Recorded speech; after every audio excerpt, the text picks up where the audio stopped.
Praise the Lord. ஆண்டவர் இரட்சகருமாக இயேசு கிறிஸ்துவின் நாமத்தினாலே உங்களை வாழ்த்துகிறேன்.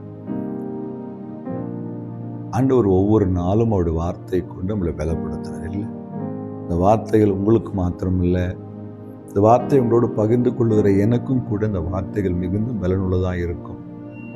ஆண்டவர் வார்த்தையை தவிர வேற ஒன்றும் ஒரு மனிதனை பலப்படுத்தவே முடியாது. இன்னைக்கு ஒரு அழகான வார்த்தை, எஸ்ரா 7ஆம் அதிகாரம் 6ஆம் வசனம், கடைசி பகுதியை வாசிக்கிறேன். கர்த்தருடைய கரம் அவன் மேல் இருந்ததினால் அவன் கேட்ட எல்லாவற்றையும் ராஜா அவனுக்கு கொடுத்தான். கர்த்தர் கரம் எஸ்ரா மேல இருந்ததுனால எஸ்ரா கேட்ட அனைத்தையும் ராஜா அவனுக்கு கொடுத்தான். நம்ம மேல யார் கரம் இருக்குது? ஃபாதர் அழகா ஒரு பாடல் எழுதினார், கர்த்தர் கரம் என் மேலங்க, கடுகளவும் பயமில்லைங்க. ஆண்டவர் கரம் நம்ம மேல் இருக்கும் பொழுது நம் வாழ்க்கையிலே நம் காரியங்கள் எல்லாம் ஜெயமாய் மாறும். நம் வாழ்க்கையிலே கர்த்தர் நமக்கு அற்புதங்களையும் அடையாளங்களையும் செய்கிறவராய் இருக்கிறார். இங்கு எஸ்ரா மேலே கர்த்தர் கரம் இறங்கின பொழுது ராஜா அவன் கேட்டதெல்லாம் கொடுத்தார்.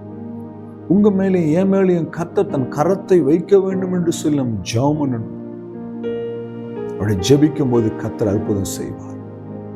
யாபேஸ் ஜெபிக்கும் பொழுது, ஆண்டவரே என்னை ஆசீர்வதித்து என்னை எல்லைகளை பெரிதாக்கி கர்த்தர் கரம் என் மேல இருந்து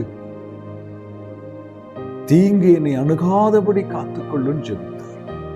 என் அன்பு சகோதரனை, அன்பு சகோதரியை, கர்த்தருடைய கரம், நமக்காய் அடிக்கப்பட்ட அந்த கரம், சிலுவையிலே துளையிடப்பட்ட அந்த கரம், அந்த கரத்தை நம் மேலே வைத்து அவர் ஆசீர்வதிக்கும் பொழுது நம் வாழ்க்கையில எல்லாவற்றிலும் ஆசீர்வாதமாக இருக்கும். இன்னைக்கு நீங்க ஜெபம் பண்ணுங்க, ஆண்டவரே என்னுடைய கரத்தை என் மேலே வைத்து என்னை ஆசீர்வாதியும்.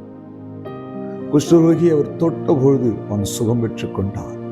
குருடனை அவன் தொட்ட போது பார்வை அடைந்தான். ஆண்டவர் நம்மை தொட்டுட்டார்னா, ஆண்டவர் கரம் நம்ம மேல பட்டுச்சுன்னா நம்மை சத்துரு நெருங்கவே முடியாது. கர்த்தர் நம்ம எல்லா காரியத்திலும் நமக்கு ஜெயத்தை கட்டளையிடுவார், நன்மைகளை தருவார்.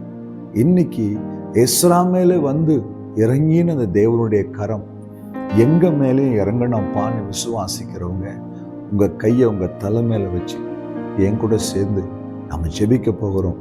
இப்ப கர்த்தர் தம்முடைய கரத்தை உன் மேல வைத்து ஆசீர்வதிக்க போகிறார். மோசேயை பார்த்து சொன்னார், கண்மலையின் வெடிப்பிலை வைத்து என் கரத்தினால் உன்னை மூடுவேன். அவர் கரத்தின் நிழலிலே நமக்கு பாதுகாப்பு உண்டு. சத்ரு நம்மை நெருங்க முடியாது. அந்த கரம் ஆசீர்வதிக்கிற கரம், நம்மை உயர்த்துகிற கரம், தேற்றுகிற கரம், கண்ணீரை துடைக்கிற கரம். இன்றைக்கு அந்த கரம் நம்ம மேலே இறங்கி வரும்படி நாம ஜெபிக்கலாமா? தலையில கையை வைங்க.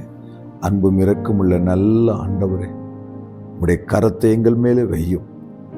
நெகேமியாவின் மீது உம்முடைய கரம் இருந்தபொழுது ராஜா அவன் கேட்டதையெல்லாம் கொடுத்தார். உம்முடைய கரம் எங்கள் மேலே இருந்து எங்களை ஆசீர்வதிப்பதாக இயேசு கிறிஸ்துவின் நாமத்தில் பிதாவே, ஆமென். ஹல்லேலூயா. God bless you.